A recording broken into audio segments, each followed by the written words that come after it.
morning mist clings to the Rhine frontier like a burial shroud, and you watch it swirl around your legion standards as dawn breaks over Germania Superior. Your fingers trace the eagle standard of the 22nd Legion Primigenia, feeling every nick and scratch in the bronze, each one a battle survived, a crisis weathered.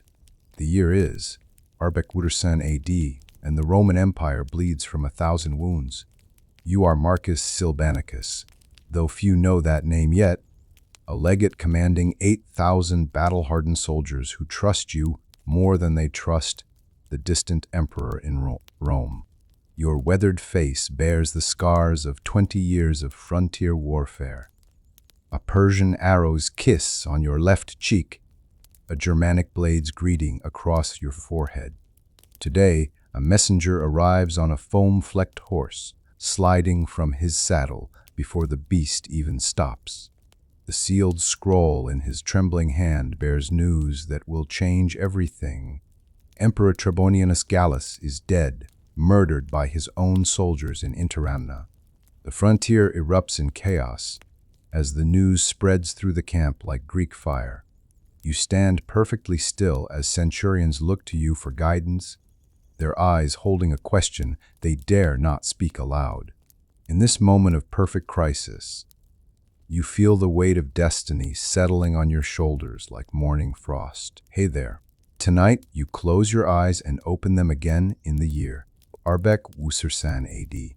The acrid smoke of burning villages fills your nostrils. You taste copper in your mouth, blood from a split lip earned in yesterdays of skirmish. Your calloused hands grip the pommel of a gladius, its leather wrap worn smooth by countless battles. You are not merely observing history tonight, you are history. You stand in the muddy fields of Gaul, where empires rise and fall between dawn and dusk. The weight of a purple cloak rests on your shoulders, a cloak that marks you for death as surely as it marks you for glory. Your name is Marcus Silbanicus, and in mere months you will become the most mysterious emperor Rome has ever forgotten. 2 coins. That's all that will remain of your entire existence. 2 small circles of silver that will puzzle historians for nearly 2,000 years. So dim the lights, settle into your bed, and let the modern world fade away. Tonight, you live and die as an emperor whose very existence would be questioned. If not for those 2 precious, your boots sink into the Rhine mud as you pace the Principia, the legion's headquarters, where maps of the empire cover every wall like prophecies of doom. The oil lamps flicker as you study the tactical situation, your shadow dancing across parchments that detail troop movements, supply lines, and the latest intelligence reports. Your senior centurion, Gaius Victorinus, enters with news that chills your blood. 3 different generals have already claimed the purple in various provinces. The empire fragments like a dropped amphora, each piece sharp enough to draw blood. You've served Rome for 23 years, since you were 17 and eager for glory, rising from optio to legate through skill and an uncanny ability to survive when others fell. Your wife died of fever 5 winters past in Mogontiacum, but leaving you with nothing but duty to fill the hollow spaces in your chest. The men respect you because you share their hardships, eat their rations, and stand in the shield wall when Germanic tribes test the frontier. Tonight, you must decide whether to support one of these would-be emperors or forge your own path. Your fingers find the small silver denarius in your pouch, feeling the worn profile of Marcus Aurelius, the last emperor you truly believed in. The assembly ground fills with the measured tread of 8,000 soldiers, forming perfect rectangles in the pre-dawn darkness, their breath misting in the cold Gallic air. You mount the tribunal platform, each step up the wooden stairs feeling heavier than climbing a mountain, because you know what comes next will either elevate you to the purple or see your head on a pike. Your voice carries across the silent ranks as you speak of Rome's crisis, of 3 emperors claiming power while barbarians mass on every frontier.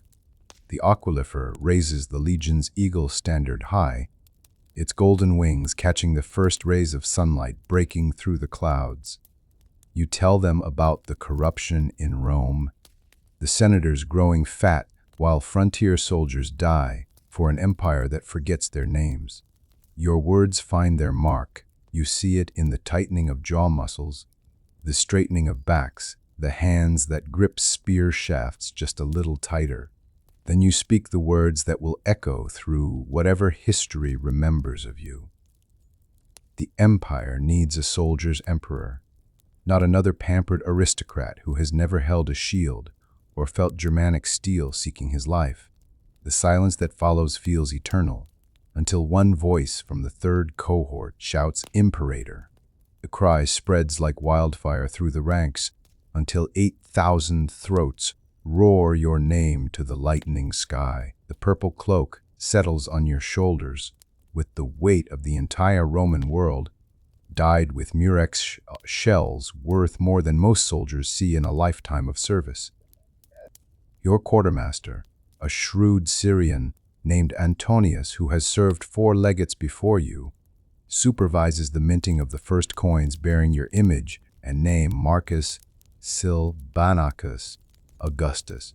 The die cutters work through the night in the fortress's underground vaults, their hammers ringing against bronze as they create the currency that will legitimize your claim. You inspect the first struck coins by torchlight, seeing your own profile rendered in silver, the inscription declaring you emperor and father of the fatherland. Strange to hold your own face in your palm, stranger still to know that these small metal discs might be all that survives of your reign. The other claimants to the throne already move against you. Aemilianus marches north from Mosia with 4 legions, while Valerian gathers strength in Rhaetia. Your scouts report Germanic tribes massing across the Rhine, sensing opportunity in Rome's chaos like wolves scenting blood on the wind. You order the coins distributed to trusted merchants heading to different provinces, hoping to spread word of your legitimacy before your enemies can strike. Your fingers trace the dispatch from Colonia Agrippina as rain hammers against your command tent's leather walls, each droplet sounding like Germanic arrows striking Roman shields. The city's magistrates refuse to acknowledge your authority, declaring loyalty to Aemilianus instead, cutting off your vital supply route to the Rhine fleet. Your tribunes gather around the strategy table, their faces grim in the lamplight as they report desertions from the auxiliary cohorts. Batavian and Tungrian warriors who smell defeat and switch sides like weather vanes in a storm. You've been emperor for exactly 17 days, and already the cracks spread through your nascent regime like frost through window glass. The irony doesn't escape you. For 2 decades you held this frontier against Germanic Confederation, Alemanni raids, and Frankish incursions, yet now your greatest enemies wear Roman armor and speak Latin. Your most loyal centurion, Marcus Flavius, suggests a forced march to Colonia to secure the city before winter locks the roads in mud and ice. But you know that leaving the frontier camps means exposing your back to both barbarian raids and rival Roman forces.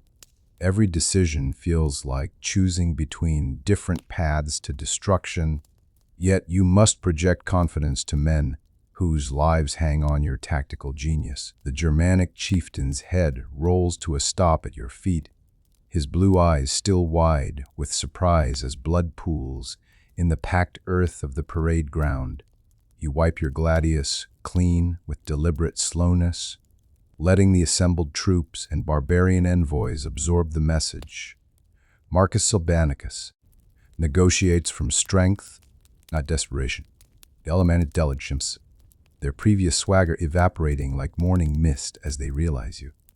Not another weak Roman willing to buy peace with gold. 20 years on this frontier taught you that Germans respect only force, and this theatrical execution of their spy, caught mapping your defenses, speaks louder than any diplomatic rhetoric. Your interpreter, a Romanized Frank named Childeric, translates your terms: immediate withdrawal beyond the Black Forest, hostages from noble families, and auxiliary troops for your coming campaign. The senior Alemanni warrior, gray-bearded and scarred, meets your gaze without flinching and speaks slowly in accented Latin. You are not like the fat senators who usually wear purple. You allow yourself the ghost of a smile, remembering when you stood where he stands, young and defiant before Roman power. The negotiation continues as the sun climbs higher, and by noon you've secured your northern flank. 3,000 Germanic warriors will march under your eagles. The Roman cavalry scout slides from his exhausted horse directly into the mud, his cloak so caked with dirt and blood you can barely make out its original color. His report comes in gasps between gulps of watered wine. Aemilianus is dead, murdered by his own soldiers near Spoletium. But Valerian has absorbed his legions and now commands 12 full legions. Your tactical advantage evaporates like water on hot bronze as you realize your enemy's force now outnumbers yours 3-1. The scout continues with worse news.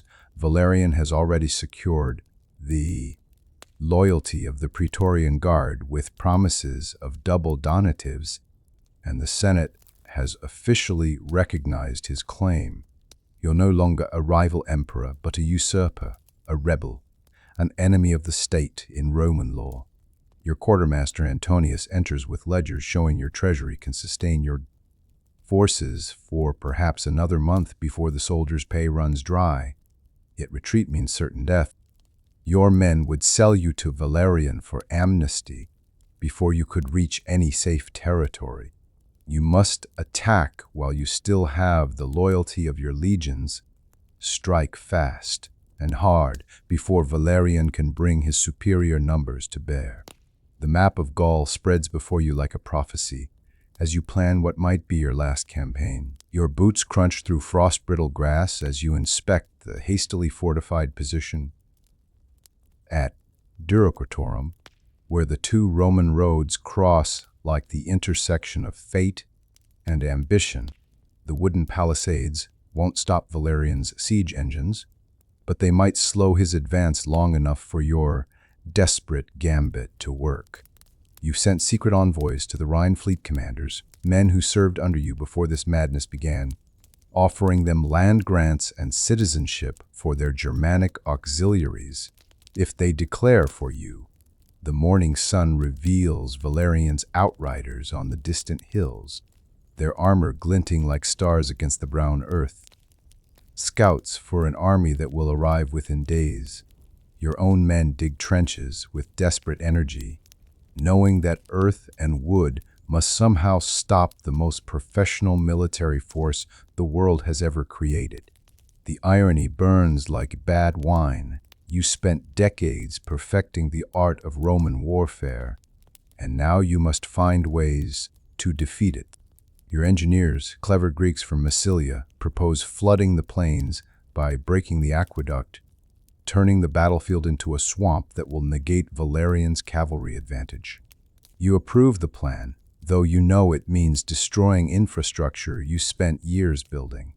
Every choice now involves destroying pieces of the empire you swore to protect. The severed heads of your envoys arrive in a basket at dawn, their faces frozen in expressions of surprise and betrayal, delivered by a Praetorian centurion who doesn't even dismount.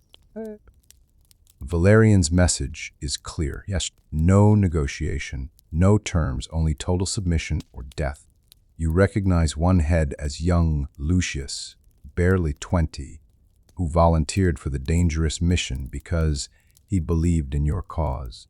The rage that builds in your chest feels like swallowing molten lead, but you keep your expression neutral as you order the heads prepared for proper burial. Your men watch from the ramparts, and you know they're wondering if their heads will join their comrades soon. The Praetorian messenger waits with insulting patience for your response, his hand resting casually on his gladius. You dictate a simple message for Valerian. I have held this frontier for 20 years against enemies far more fearsome than perfumed senators playing at war. Come and take it. The messenger's sneer falters slightly at your calm tone. He expected fear or rage, not this cold determination. As he rides away, you turn to find your entire command staff assembled, their faces showing a mixture of fear and stubborn loyalty that makes your throat tight.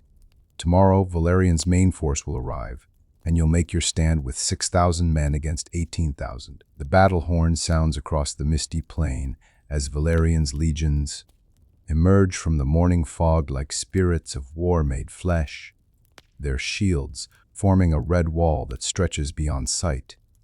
Your heart hammers against your bronze cuirass as you take position in the center of your line, abandoning the traditional commander's position on a hill for the shield wall, where your presence will steady nervous men. The flooded fields have indeed slowed Valerian's advance, forcing his men to slog through knee-deep mud that sucks at their boots and ruins their formation. Your Germanic auxiliaries begin their war chants, the sound raising goosebumps on Roman necks, a psychological weapon you learned to employ years ago. The first volley of Pila darkens the sky like a flock of iron birds, and you raise your shield with practiced ease as death whistles down around you. A pilum punches through the shield of the man beside you, dropping him writhing into the mud, and you step forward to fill the gap without thinking. This is what you know, what you've always known, not the politics of purple cloaks, but the brutal mathematics of survival. Your gladius finds gaps in enemy armor with economical precision, muscle memory from 1,000 skirmishes guiding your blade. The man you're killing wears the same armor you do, speaks the same prayers to Mars, probably has family waiting in some Italian town. Blood runs down your left arm from a glancing sword blow as you rally the third cohort for another desperate charge, your voice hoarse from shouting over the din of 10,000 men trying to kill each other. The center holds, but your flanks buckle under Valerian's superior numbers, bending backward like a bow under tension until you fear they'll snap entirely. Your bodyguard forms a protective circle as enemy soldiers recognize your position, their attacks becoming focused on claiming the prize of your head. Marcus Flavius falls beside you, a Praetorian gladius through his throat, still trying to speak your name as blood bubbles from his lips. You catch him as he falls, feeling the life leave his body. This man who served you for 15 years through Germania Dacia, and now this fratricidal madness. No time for grief, as 3 enemy soldiers rush your position. You parry, counter, feeling your aging muscles protest the demands of prolonged combat. Your blade finds the gap beneath one attacker's arm, dropping him screaming, but exhaustion makes you slow, and a shield bash sends you stumbling backward into the mud. Death approaches in the form of a Praetorian centurion's raised gladius, and you raise your battered shield, knowing it won't be enough. The Frankish war cry splits the air like thunder as 3,000 Germanic auxiliaries smash into Valerian's exposed flank, their long spears punching through Roman shields like needles through cloth. Your desperate message to the Rhine tribes is borne fruit. They've chosen to honor old obligations to you personally, rather than to the abstract concept of Rome. The Praetorian about to kill you turns in shock at this unexpected attack, giving you the heartbeat needed to drive your gladius up under his chin. The momentum shifts as Valerian's orderly advance dissolves into confused melee, his officers unable to respond to an attack from an unexpected direction. You push yourself up from the mud, ignoring the pain from a dozen wounds, and raise your battered eagle standard high enough for your men to see. The sight reinvigorates your exhausted legionaries, and they surge forward with renewed fury, pressing into the gaps created by the Germanic assault. For a moment, just a moment, victory seems possible as Valerian's center begins to buckle. You catch a glimpse of Valerian himself, mounted on a white horse, gesturing frantically as he tries to restore order to his crumbling line. Your remaining cavalry, barely 200 horses, masses for one decisive charge at the enemy commander. The cavalry charge crashes into Valerian's bodyguard like a hammer striking bronze. Horses screaming as spears find their marks, men falling into mud that's more blood than water. Now, you personally lead the attack, knowing that killing Valerian is your only path to survival. Your gladius seeking the enemy commander through a forest of spears and shields. Your horse takes a pilum through its chest, throwing you forward into the melee where you land hard, something cracking in your chest with a pain that steals your breath. On foot now, you fight with desperate strength toward Valerian, cutting down a young tribune who can't be older than 18, his eyes wide with terror as your blade opens his throat. Valerian sees you coming and dismounts, drawing his own sword, understanding that this must end in single combat for either side to accept the outcome. The two would-be emperors meet in a circle of death, your men and his forming an impromptu arena, exhausted soldiers grateful for any respite from killing. He's younger than you by 10 years, fresher, his armor unmarked by the desperate fighting you've endured. Yet you have experience, 2 decades of frontier warfare written in your muscle memory.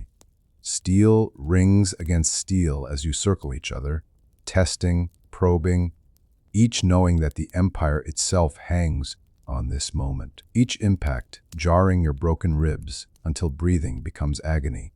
Your men shout encouragement while his call for your submission, but the words blend into meaningless noise as your world narrows to survival. You remember a trick learned from a Germanic gladiator 20 years ago, falling backward as if defeated, using your momentum to drive both feet into Valerian's knees. He topples forward surprised, and you roll aside, ignoring the screaming protest from every wound as you reverse positions.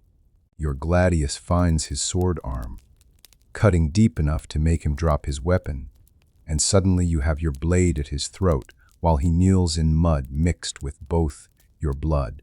The battlefield falls silent, except for the moans of the dying. Thousands of eyes watching this moment that will determine who rules the Western Empire. Valerian meets your gaze without fear, a soldier accepting his fate, and says quietly, "Make it clean, Silvanicus." You raise your gladius for the killing blow, seeing in his eyes the same exhaustion you feel. 2 Romans who've destroyed legions fighting over purple cloth, the crossbow bolt punches through your raised shoulder, spinning you around before you can deliver the killing blow to Valerian. The pain so intense, your vision goes white. Through tears of agony, you see a Praetorian auxiliaris reloading his weapon. And we're in this Eastern innovation that has no place in honorable combat. Valerian seizes the moment, tackling you into the mud, his hands finding your throat as you struggle weakly. Your strength fleeing with the blood pumping from your shoulder. Your fingers claw at his grip but find no purchase, your body betraying you after pushing beyond human limits for hours of combat. The world begins to darken at the edges as oxygen fails to reach your brain, and you see your wife's face in the gathering darkness, smiling, beckoning you to rest at last. But Germanic war cries split the air again as your Frankish allies, seeing treachery, charge the Praetorians with berserker fury. Valerian must release you to defend himself, and you gasp mud-flavored air like a drowning man breaking the surface. The battle degenerates into complete chaos with no battle lines, no formation, just thousands of men killing whoever stands closest in different armor.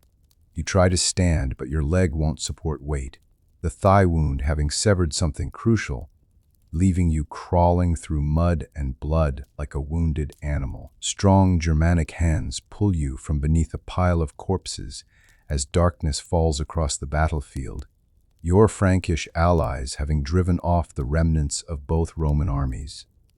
In mutual exhaustion, King Chnodomar of the Alemanni himself supports your weight. This barbarian, showing more loyalty than any Roman senator ever did, his blue eyes reflecting understanding of your defeat. The field belongs to no one and everyone, perhaps 3,000 men, still breathe from the 20,000 who faced each other at dawn, and most of those will die from their wounds before morning. Valerian escaped in the chaos, carried away by surviving Praetorians, neither of you achieving victory, both of you achieving destruction. Your surgeon, a Greek freedman named Demetrios, works on your wounds by torchlight, pulling the crossbow bolt free with an agony that makes you bite through a leather strap. The fever takes you in waves, each one pulling you deeper into delirium where past and present merge like wine mixed with water. You see yourself as a young soldier again, standing watch on Hadrian's wall, believing the empire would last forever and you would serve it unto death. Your wife appears in the tent, young and beautiful as the day you married her in the fortress chapel at Bona, reaching out to touch your burning forehead with cool hands that feel more real than reality. You try to tell her about the coins, about how they must survive to prove you existed, but words come out as meaningless mumbles through cracked lips. Antonius, your faithful quartermaster, sits beside your cot with ledgers, still trying to maintain order in chaos, recording the names of the dead for families that may never receive word. Outside, you hear your remaining men arguing about whether to surrender to Valerian's forces or flee to Germanic territory, their loyalty finally reaching its limits as your life ebbs away. A young soldier, perhaps 16, brings you water with shaking hands. This boy who killed his first man yesterday now, watching his emperor die ingloriously on a camp bed. You manage to grip his wrist, trying to convey something important, but you can't remember what it was, something about coins, about memory, about how Rome forgets its failures. Thunder rolls across the Germanic plains as you force yourself upright one final time, knowing with strange clarity that this is your last dawn. The storm that's been building for days finally breaks, rain hammering the tent like the drums of Mars, calling you to one final muster. Your surviving officers gather, perhaps 200 men from the 6,000 who proclaimed you emperor merely weeks ago, their faces showing they know this is farewell. You distribute your remaining gold among them, each man receiving enough to start a new life far from Roman justice, your trembling hands managing to press coins into each calloused palm.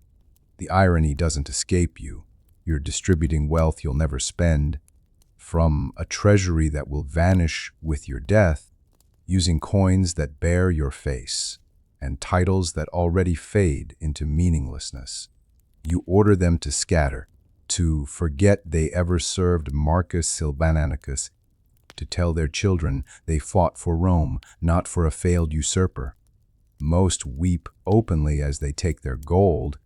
These hardened killers who followed you through hell, now watching you prepare for the final journey alone. You keep only 2 coins for yourself, 2 silver denarii bearing your image, pressing them into Antonius's hands with instructions to ensure they survive somewhere, somehow. Even if nothing else does, the rain-soaked ground squelches beneath your knees as you collapse outside your tent, no longer able to maintain the pretense of strength, your body finally refusing your will's demands.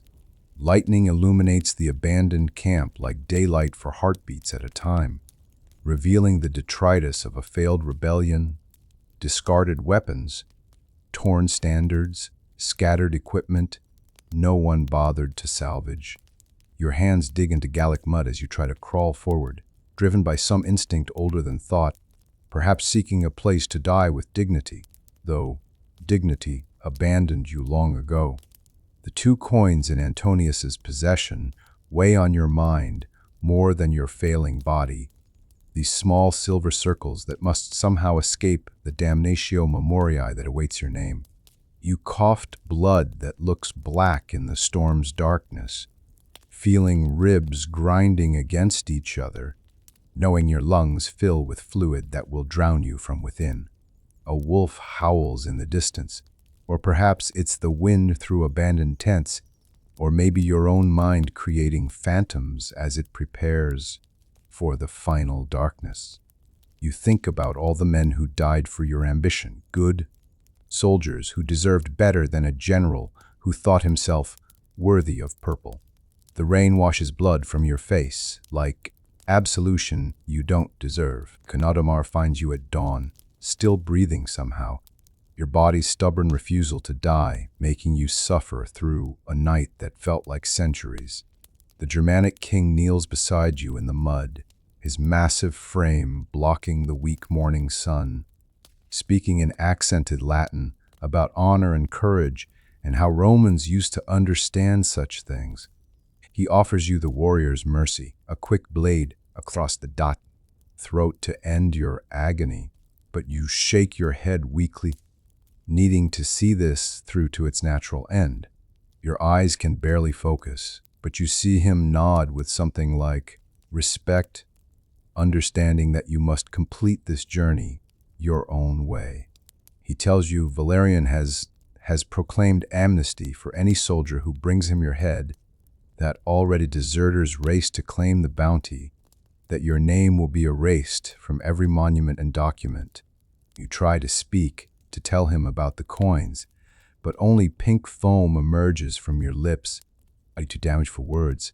He seems to understand anyway, this barbarian king who knows about leaving legacies in a world that prefers to forget.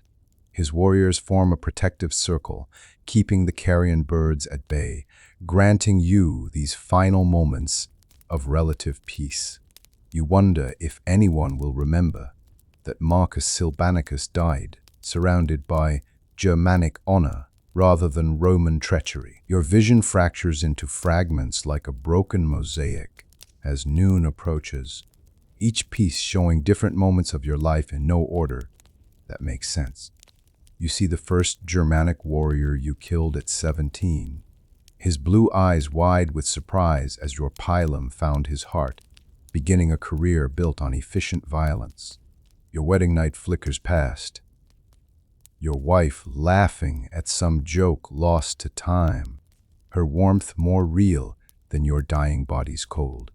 The moment the Senate confirmed your appointment as legate plays out, that pride you felt seeming absurd now as you die in Gallic mud.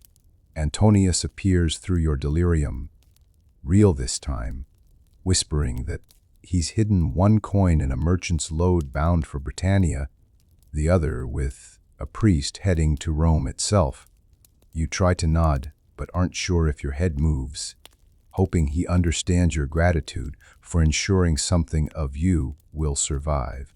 Germanic voices sing a death song, Schnodomar's men honoring you as one of their own, these barbarians showing more respect than Rome ever will. Your breathing, long pauses between each exhale, making your watchers lean closer to see if this is the end. You think about those coins, wondering who will find them centuries hence, what they'll think about the emperor who existed for mere weeks. The sun reaches its zenith as your heart stutters like a dying lamp flame, beating irregularly, sometimes stopping for seconds that feel like hours before resuming its faltering rhythm. You're dimly aware of someone closing your eyes, but they drift open again, some part of you refusing to surrender even now. Through blurred vision, you see a Roman cavalry patrol approaching fast, Valerian's men coming to claim their prize, to take your head for display in the forum.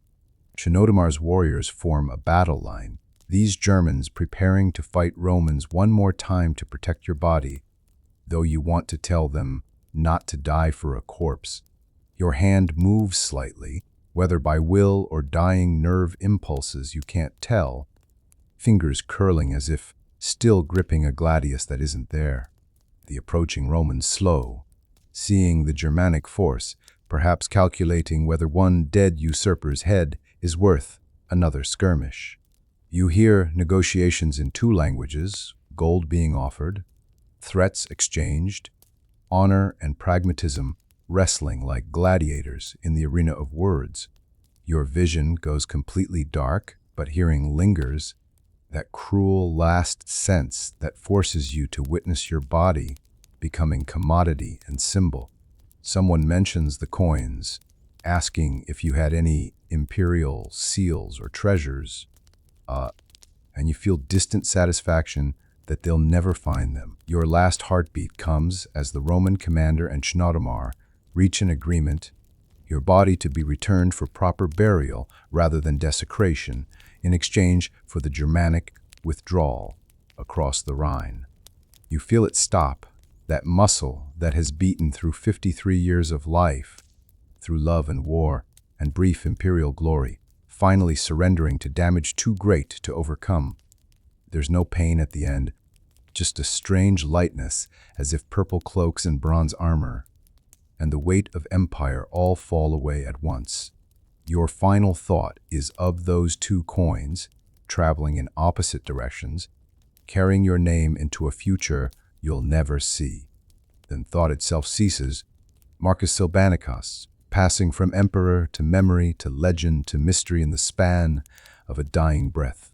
Your body remains, cooling in Gallic mud, but you are already gone, leaving behind only questions that historians will debate. Who were you? Why did you rebel? How did you die?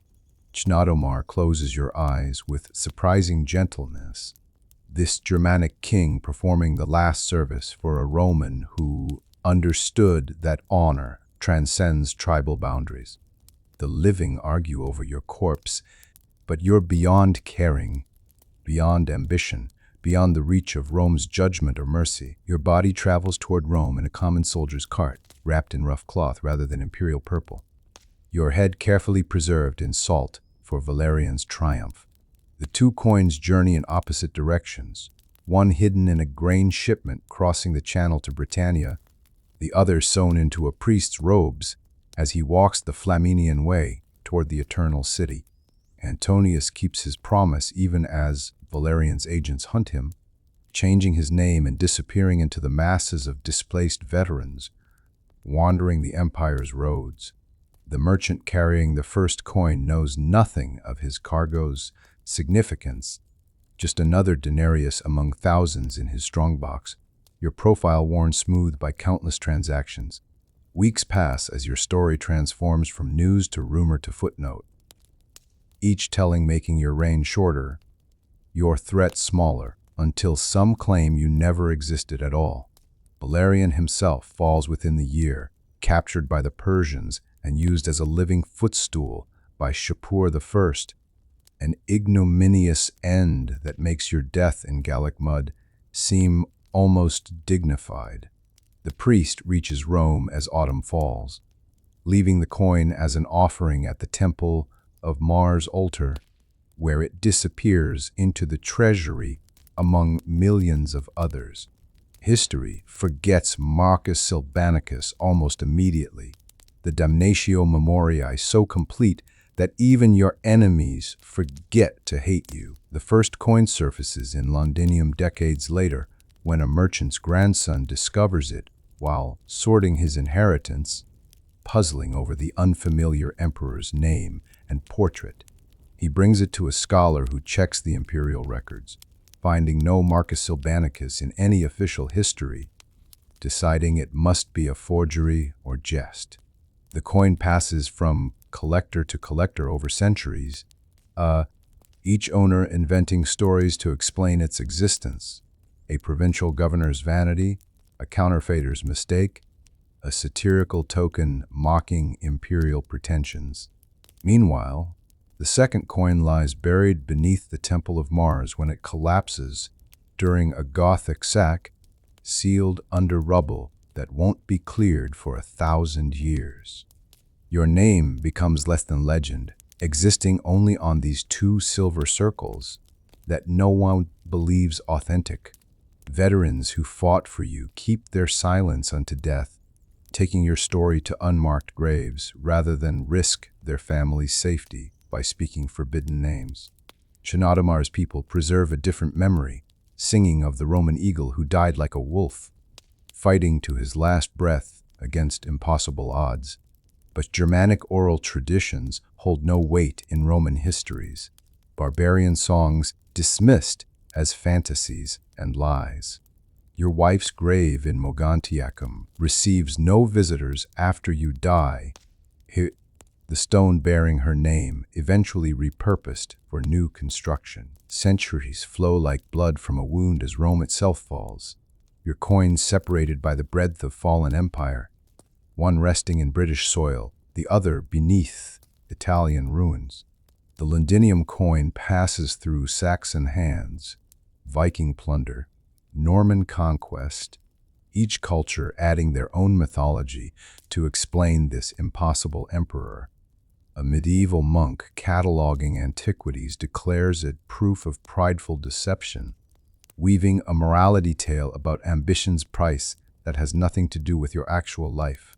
The Rome coin sleeps beneath accumulated history, Byzantine reconstruction, papal foundation, Renaissance excavation passing overhead while it waits in darkness. Your actual grave, that unmarked patch of Gallic soil, becomes a vineyard, then a battlefield again, then a monastery garden, each transformation erasing more evidence of your existence. The 22nd Legion that proclaimed you emperor is itself destroyed and reformed so many times that its records become meaningless, your name excised even from unit histories. Only those two coins remain, impossible to destroy, because their owners never grasped their significance, curiosities preserved by the very ignorance that should have condemned them. 1,000 years pass, then another 500, empires rising and falling while your coins endure, waiting for someone to ask the right questions. The digital age brings new methods to investigate your phantom reign, as historians compile databases of every known Roman coin, your two specimens glowing like stars in an otherwise dark sky. Computer modeling suggests that for only two coins to survive, thousands must have been minted, implying a substantial, if brief, claim to power. Isotope analysis of the silver traces its origin to mines in Gaul, exactly where you made your stand, adding physical evidence to numismatic mystery. Internet forums buzz with amateur theories. You were a time traveler, an alien, a fictional character somehow made real, each more fantastic than your simple truth of a frontier commander who reached for purple and fell. Academic conferences dedicate panels to the Sylvanicus question, scholars building reputations on interpreting the same two coins differently. Metal detectorists across Europe sweep ancient battlefields, hoping to find a third coin, the discovery that would transform you from curiosity to confirmed emperor. Your Wikipedia page exists in permanent dispute, editors warring over whether to list you as emperor or pretender or myth. Someone creates a historical novel imagining your life. The year Ichen Baba Ishur brings the first coin into scholarly light when a British antiquarian named Pemberton purchases it from a farmer who unearthed it while plowing. He publishes a paper declaring it evidence of a shadow emperor, immediately sparking ridicule from established historians who insist no emperor could exist without documentation.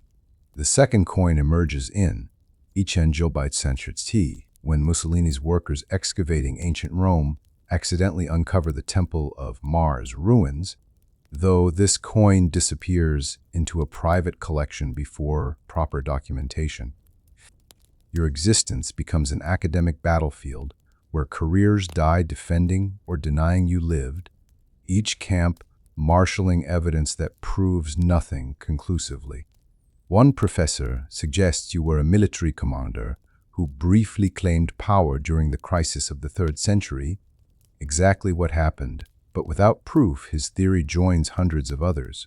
The coins are tested with every new technology, weight, composition, die patterns, all confirming authenticity, while skeptics argue elaborate ancient forgery.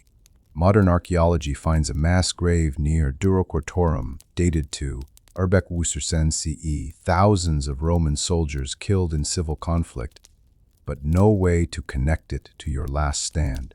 Your true story becomes one possibility among many, the truth buried deeper than any excavation can reach.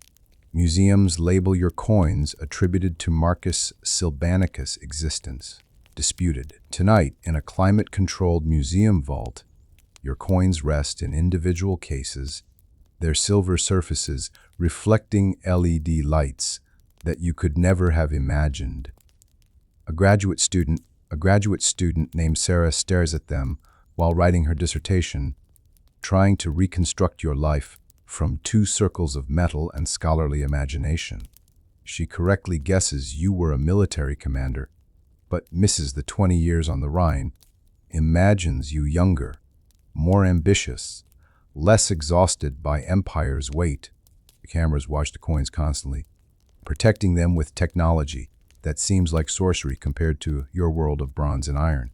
Their insurance value exceeds what the Roman treasury held in your brief reign. These remnants of failure worth fortunes because they're all that survived. Tomorrow they'll be photographed again, measured again, debated again. Your existence reduced to academic discourse that strips away blood and mud and fear. No one remembers Lucius with his severed head, Marcus Flavius dying in your arms, Conodomar's strange honor, Antonius keeping his promise against all odds. The coins can't convey the weight of purple on dying.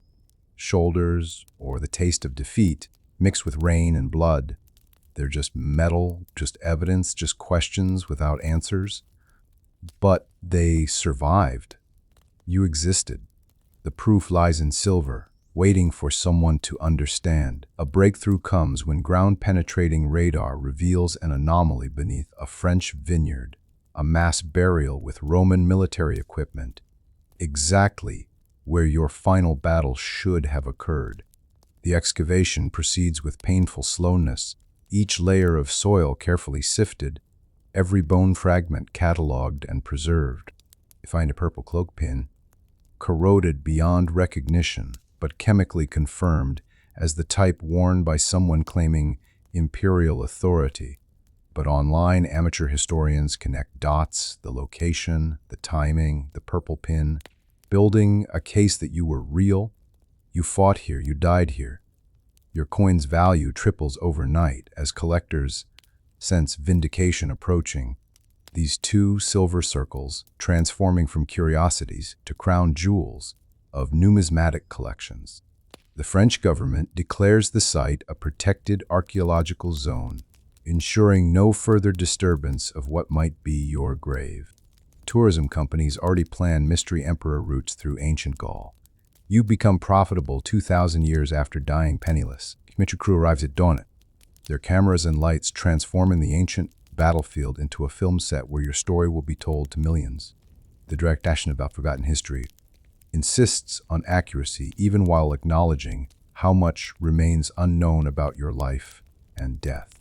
Actors in replica Roman armor stand where you might have stood, speaking words you might have spoken, bleeding fake blood where you shed real. The narrator intones dramatically about the emperor who almost wasn't, making your desperate weeks sound like grand tragedy rather than brutal arithmetic of survival. They interview the coin collectors who own your 2 known specimens, these modern merchants of memory handling silver circles worth more than you ever commanded. Computer graphics reconstruct your possible final battle, showing tactical movements derived from archaeological evidence and military historians' best guesses. But they can't capture the smell of death, the weight of soaked armor, the sound of Germanic death songs mixing with Roman dying prayers. The documentary wins awards, brings your name to people who never heard of the crisis of the 3rd century, makes you famous in death as you never were in life. Children write school reports about Marcus Silvanacus, the mystery emperor, getting extra credit for choosing such an obscure topic. You've become educational content, streaming forever in digital eternity. A metal detectorist in Scotland makes the discovery that changes everything. A third coin, found in a Roman fort's ruins near Hadrian's Wall, bearing your profile and a different inscription. This coin somehow bears a date, marking your reign as lasting 43 days, finally providing temporal boundaries too.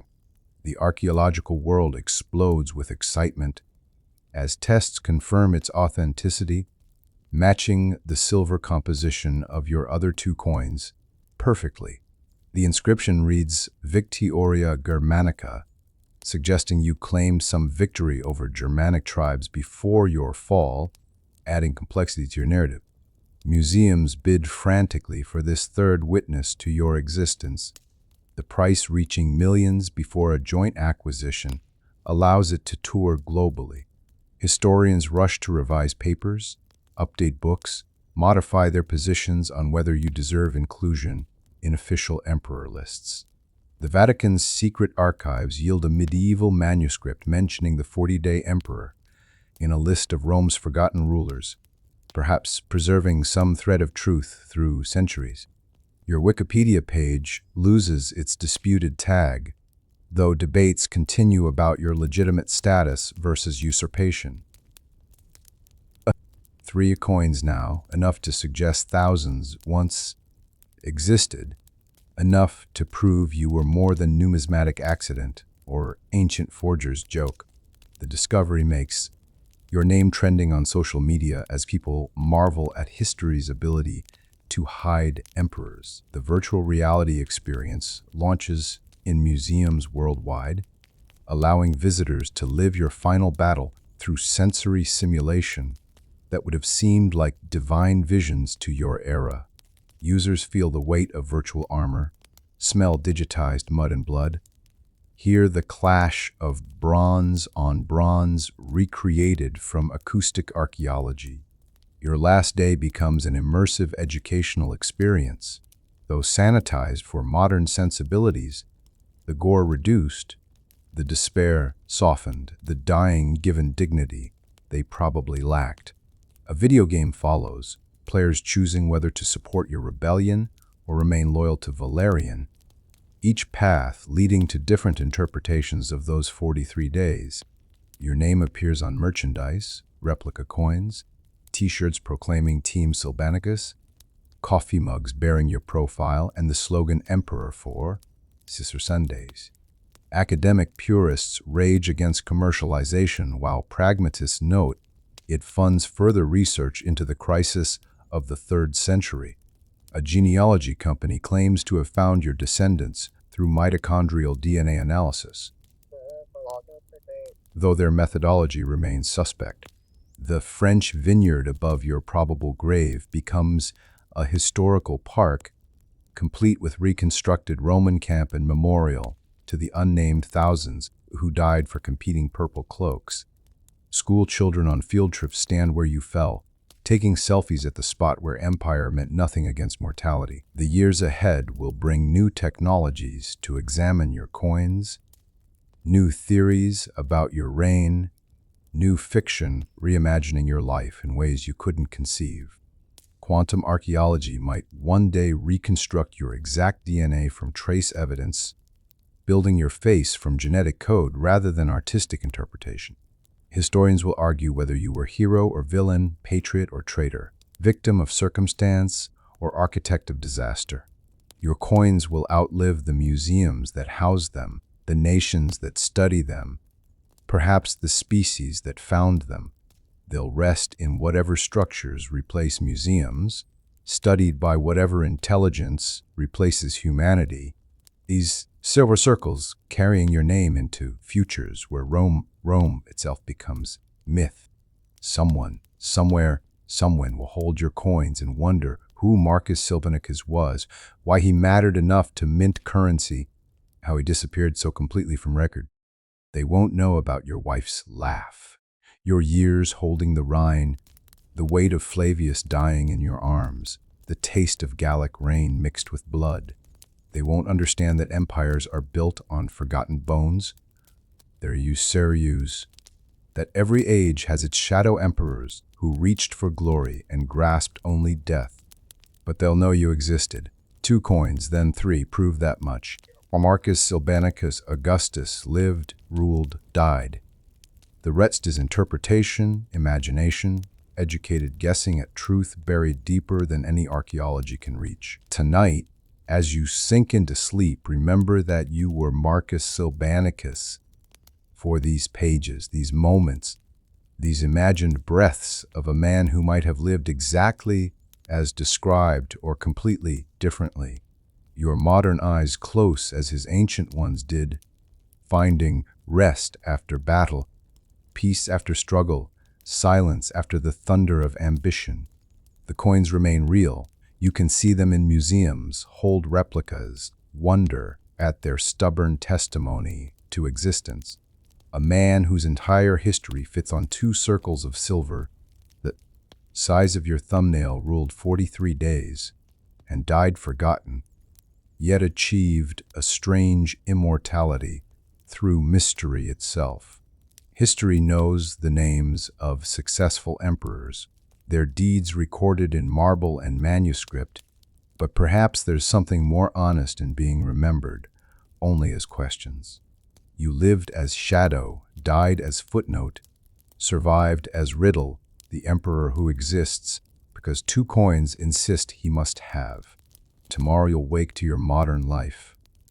But tonight you dreamed you wore purple, commanded legions, fell in Gallic mud clutching at empire that dissolved like morning mist. Your body rests in unmarked earth, somewhere beneath French vineyards. Your name lives in silver circles behind museum glass. Your story continues every time someone asks, who was Marcus Silvanicus? Sleep now, as rain patters against your window like Germanic arrows against Roman shields. Rest, as he finally rested. Dream of empires that last 43 days and coins that last forever. Well, my friend, you've lived and died as Rome's most mysterious emperor. Those 2 silver coins sitting in their museum cases, they're real. You can visit them.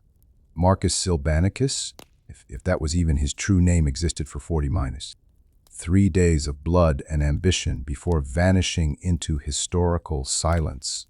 Tomorrow night, we'll explore another forgotten corner of history where empires crumbled and ordinary people did extraordinary things.